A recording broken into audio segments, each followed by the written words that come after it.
Aline Zelski, brasileira que está em Israel, vai trazer as informações de momento. Aline, seja muito bem-vinda, obrigado pela gentileza em atender a gente neste horário, já início de madrugada aí em Israel, 00:38. A Aline está conectada com a gente? Aline, para começar, qual é a situação de momento por aí? Os estrondos, as explosões ainda são frequentes e eu entendo que haja uma grande preocupação com essa possibilidade de intensificação dos ataques. Por favor, gostaríamos de escutá-la. Então, boa noite. A situação de Israel depende muito de que região a gente está falando. Okay. A gente sabe que no sul de Israel ainda há terroristas infiltrados, ainda há tentativas de infiltração, ainda há, agora durante a noite, houve muitos mísseis lançados contra o centro e sul de Israel. A situação no norte também está tensa, porque a gente acredita que o Hezbollah não quer entrar no conflito, mas sim quer sinalizar que ele está a favor dos terroristas do Hamas, e por isso eles sim têm feito movimentações no norte. Em comparação aqui em Jerusalém, onde eu estou, a situação está obviamente tensa, mas sob controle já há alguns dias, então a situação varia. Então aqui em Jerusalém não houve explosões, não houve sirenes desde a segunda-feira.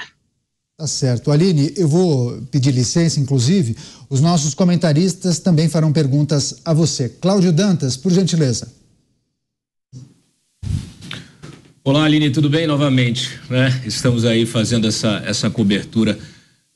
Aline, você acha que esse adiamento do prazo para deslocamento dos palestinos aí para o sul da faixa de Gaza, este deslocamento, esse adiamento, ele se dá em função de um mau planejamento inicial, ou faz parte mesmo da estratégia criar primeiro um prazo curto para que as pessoas saiam já correndo e depois se amplia esse prazo? Quer dizer, fica parecendo que o governo israelense não planejou muito bem esse deslocamento. Como você avalia essa operação, o aviso como foi dado, até em função das críticas internacionais que vêm surgindo sobre este evento específico? Então, a gente tem que entender primeiro o objetivo dessa pedida da retirada da população civil da faixa do norte da faixa de Gaza para o sul da faixa de Gaza. O que Israel está tentando fazer é separar a população civil dos terroristas, para que quando Israel ataque, haja o mínimo de vítimas civis possíveis. Obviamente, infelizmente, é impossível civis inocentes não morrerem num conflito, como em Israel estão morrendo também em Gaza, estão morrendo pessoas inocentes, mas o objetivo de Israel de chamar os civis para saírem é justamente porque se sabe que no norte da faixa de Gaza é onde está a grande infraestrutura do Hamas, é uma infraestrutura subterrânea, na sua maioria. Então, Israel não tem como fazer ataques aéreos sem matar civis, então Israel pediu a retirada.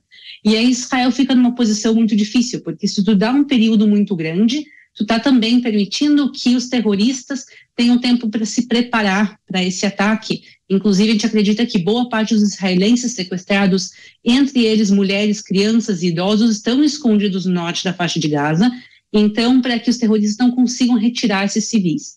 Então, o pedido foi feito para se fazer em 24 horas, para permitir que a população civil saia, mas que os terroristas eles não consigam retirar os sequestrados israelenses e também de tantas nações que estão lá.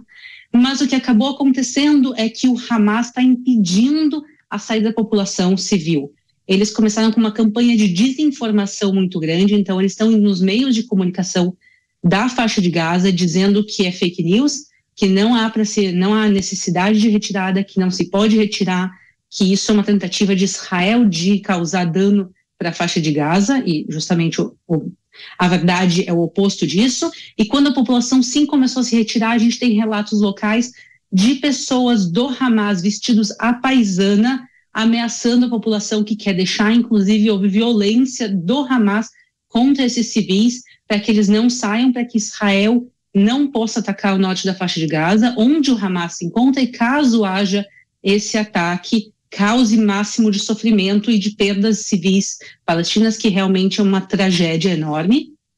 E só para finalizar, realmente, por que esse prazo foi estendido? Primeiro, porque o Hamas está impedindo a saída dessa população, como eles deveriam conseguir sair, e eu acho que também é uma maneira de Israel mostrar para o mundo que Israel está tentando fazer o melhor e atender os pedidos dos médicos Sem Fronteiras e da ONU, então mostrar a boa vontade de Israel em relação a esse conflito.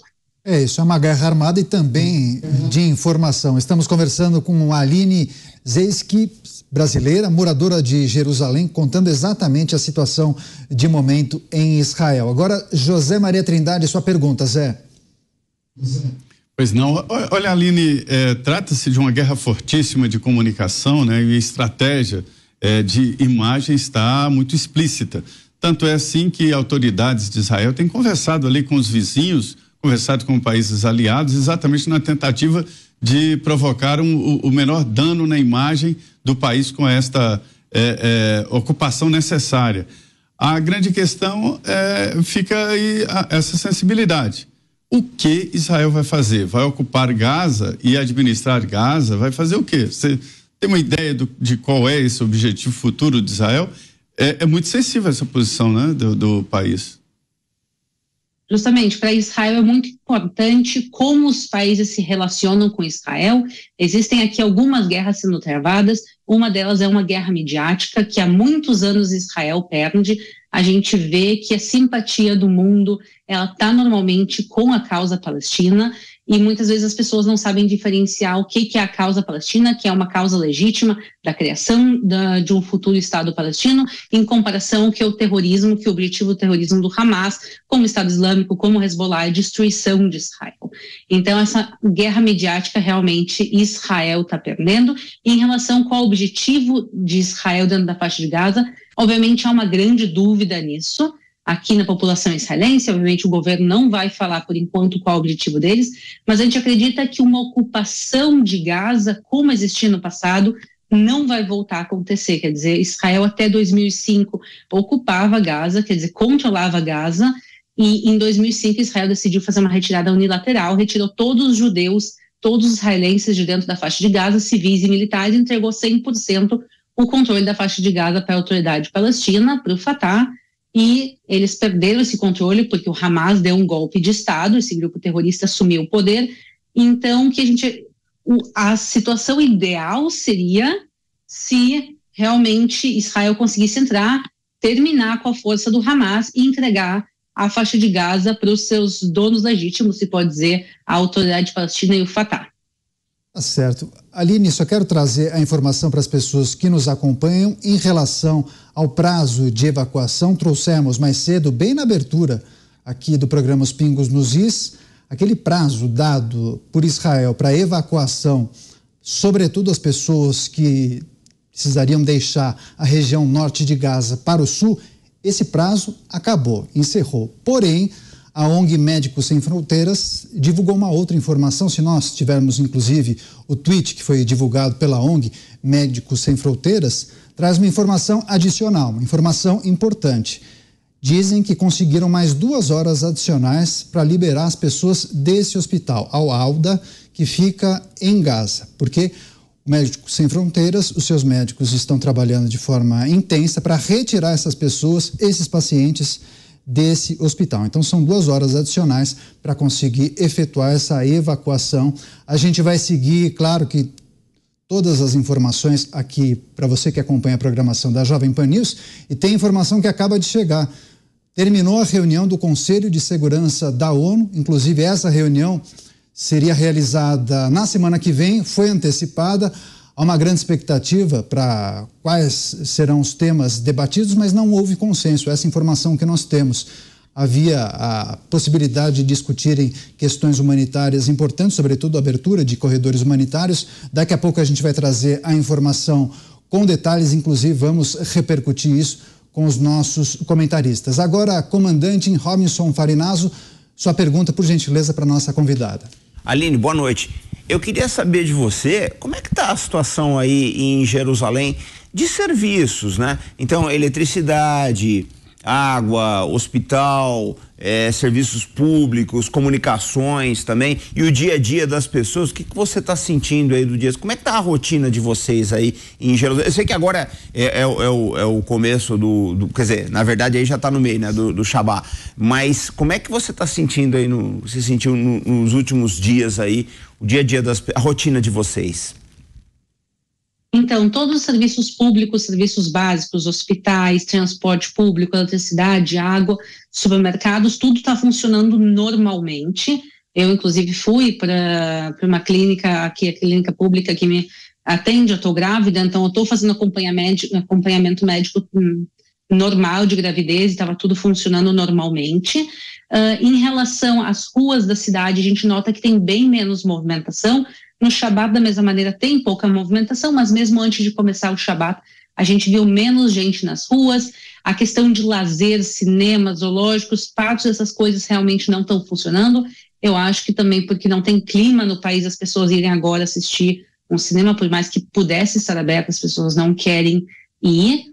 E parte das lojas a gente reparou que estão fechadas, mas a gente tem que lembrar de uma coisa, que houve agora 360 mil soldados foram chamados da reserva, e isso é uma parte significativa da população de Israel, que são 10 milhões de pessoas. Então tem bem menos gente na cidade, porque boa parte dos homens da cidade que servem na reserva são homens e mulheres, mas aqui a gente está vendo que mais homens foram chamados, e a gente está vendo que eles se deslocaram para as fronteiras. Então parte dos locais também estão um pouco mais vazios, porque tem muita gente realmente servindo no exército no momento. Aline Zelskis trazendo as informações de momento em Israel. A gente segue fazendo as perguntas para saber exatamente o que tem acontecido com os brasileiros e com a população. Agora, Roberto Mota, sua pergunta. Aline, nós temos ouvido muitas histórias sobre o que aconteceu em Israel desde do massacre, inclusive muitas histórias de heroísmo. Eu escutei a história de uma jovem que era coordenadora de defesa de um kibbutz, que organizou a defesa, salvou as vidas de todo mundo lá. Ouvi histórias também de 3 ex-oficiais do Exército, já os 3 com mais de 70 anos, que colocaram as suas fardas, pegaram as suas armas e conseguiram salvar muita gente. Você ouviu alguma história que tenha te impactado, alguma que você possa compartilhar com a gente aqui? Então, eu posso compartilhar uma história realmente que aconteceu num kibbutz ao lado da faixa de Gaza. Havia um casal de jovens que têm aproximadamente a minha idade. Eles estavam em casa, os dois, com gêmeos. Eles têm gêmeos de 10 meses e a casa começou a ser atacada. O que aconteceu é que quando eles começaram esse massacre no sul de Israel, muitos israelenses se trancaram dentro dos bunkers e o pessoal dos terroristas do Hamas começaram a colocar fogo nas casas para as pessoas morrerem queimadas dentro ou serem obrigadas a sair, e aí essas pessoas eram abusadas e mortas, decapitadas, todas as histórias horríveis que a gente ouviu. E tinha um casal que estava com os filhos de 10 meses dentro de casa, e os terroristas entraram, eles lutaram com os terroristas, conseguiram trancar os filhos de 10 meses dentro do bunker, lutaram literalmente até a morte. Os 2 pais perderam a vida, mas eles conseguiram que os terroristas não invadissem o bunker, e assim os filhos conseguiram sobreviver. Eles ficaram presos no bunker por 18 horas, sozinhos, sem comida, sem água, sem nada. E depois de 18 horas, quando Israel conseguiu chegar até essa zona, eles conseguiram encontrar os gêmeos. Quer dizer, literalmente, esses pais deram as suas vidas para salvar os seus filhos gêmeos, e para mim isso é um assunto sensível, já que eu estou grávida também, com um filho pequeno em casa. Então a gente vê as pessoas dando suas vidas para salvar o próximo, e muitas histórias de heroísmo estão saindo nesses dias, muitas histórias trágicas, e infelizmente a gente está vendo que a maior parte da população que morreu, a maior parte dos 1.300 israelenses que morreram eram civis, pessoas com um futuro lindo pela frente, e que as vidas foram ceifadas de uma maneira horrível, decapitados, queimados, e tudo que a gente pode imaginar de pior aconteceu no sul de Israel. Pois é, são dias intermináveis, uma situação muito triste, imagens muito fortes que foram compartilhadas pelas redes sociais, mostrando justamente esses ataques que foram realizados pelo Hamas. Agora, José Maria Trindade, acho que o Zé ainda não fez pergunta, né? Zé Maria, sua vez. Pois é, Aline, foi confirmada hoje, né? O governo já confirmou a morte do terceiro brasileiro vítima aí desses ataques. É a Carla Mendes, né? Uma carioca que já morava há bastante tempo, e está confirmado, terceira morte de brasileiro. E nós estamos aqui acompanhando um drama da retirada de brasileiros de toda a região, né? Mas o que está mais complicado mesmo é retirar os brasileiros lá na faixa de Gaza. Como é que está essa situação? Eles não podem sair pelo território de Israel, né? Terão que sair pelo Egito. Como é que está essa situação? Você tem informações sobre essa repatriação de brasileiros? Então, nós sabemos que a faixa de Gaza tem duas fronteiras, uma com Israel e a outra com o Egito. Israel não tem como permitir agora as fronteiras se abrirem e trazer agora dezenas, centenas e milhares de palestinos para dentro de Israel, porque a gente viu que entre a população civil se escondem terroristas. Então, a melhor opção para as pessoas que querem sair de Gaza é sair através do Egito, mas o Egito já falou veementemente que não tem interesse de receber refugiados da faixa de Gaza. Eles não querem abrir a fronteira e eles não querem, inclusive, abrir a fronteira também para cidadãos estrangeiros. No caso, esses brasileiros que moram na faixa de Gaza, a maioria tem dupla cidadania, quer dizer, eles são brasileiros e palestinos, e até o momento a embaixada do Brasil em Ramallah, com o embaixador Alessandro Candeias, eles estão fazendo um trabalho muito importante de tentar retirar esses brasileiros da faixa de Gaza, mas o empecilho no momento é realmente o Egito.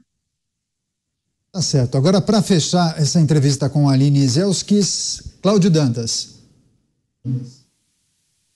Aline, voltando um pouquinho para essa questão de como o Hamas utiliza especialmente ali a região norte da faixa de Gaza para estabelecer, como estabeleceu, né, uma rede de túneis subterrâneos, onde eles usam esses túneis para todo tipo de atividade, para armazenagem de munição, de armamentos, até de reféns, mantimentos, enfim, essa infraestrutura, ela é o que a gente acredita aqui pelo encaminhamento, pelo endereçamento dessa ofensiva israelense. Essa infraestrutura é o objetivo principal de Israel nesse momento, justamente com esse deslocamento da população para poder entrar nesses túneis e também com um bombardeio destruir essas infraestruturas. A gente entende que os terroristas sairão, né, fugirão junto com a população para o sul. Então, eu imagino que o objetivo seja privar esses terroristas do esconderijo e de tudo que está lá armazenado, né? Sim, justamente. Nos últimos anos, toda ajuda humanitária que chega na faixa de Gaza, ela chega nas mãos do Hamas, e muito do material de construção que foi enviado para a faixa de Gaza para ser usado na construção de casas civis foi desviado e foi usado para construir essa cidade subterrânea. É difícil de explicar quão grande é a infraestrutura do Hamas. Então, eles criaram uma cidade subterrânea embaixo do norte de Gaza e eles usam isso para todo tipo de atividades terroristas. Obviamente, no momento que Israel está dando esse prazo de mais de 24 horas para a população civil sair, muitos terroristas vão sair juntos, já que o Hamas é um grupo terrorista e não um exército organizado. Não tem claramente distinção de quem é terrorista e de quem é civil, eles não usam uniformes. A gente sabe que os terroristas vão se aproveitar disso para fugir, mas o fato de Israel conseguir destruir a infraestrutura vai ser um golpe muito grande, e também vai ser muito difícil eles conseguirem retirar os sequestrados que estão no norte da faixa de Gaza. Então, Israel, com a entrada e na faixa de Gaza, sem a população civil estar presente, pelo menos em tantos números, vai ser possível talvez resgatar parte desses sequestrados ou os corpos. A gente sabe que muitos dos sequestrados estão sendo mortos dentro da faixa de Gaza, e também destruir o poderio militar. A gente sabe que tem mísseis lá guardados, e a propósito, esse hospital que os Médicos Sem Fronteiras estão tratando no hospital, no subsolo do próprio hospital, fica parte do QG, principalmente do QG de mídia do Hamas. Então, vai ser um golpe muito grande para o Hamas, mas obviamente não vai ser possível exterminar todos os terroristas do Hamas dessa maneira, mas vai ser um grande golpe para eles, e o objetivo de Israel é enfraquecer ao máximo os terroristas do Hamas para o bem da população israelense e também o bem da própria população palestina que sofre tanto nas mãos do Hamas. Aline Zelkis, ela é moradora de Jerusalém, trazendo todas as informações, um pouco da sua experiência e seus relatos desse 7º dia de conflito em Israel. Aline, muito obrigado pelas informações, por atender mais uma vez a equipe da Jovem Pan News. Fique em segurança, esperamos que toda essa situação se resolva o quanto antes e voltaremos certamente a conversar em breve. Até a próxima. Até a próxima. Shabbat Shalom.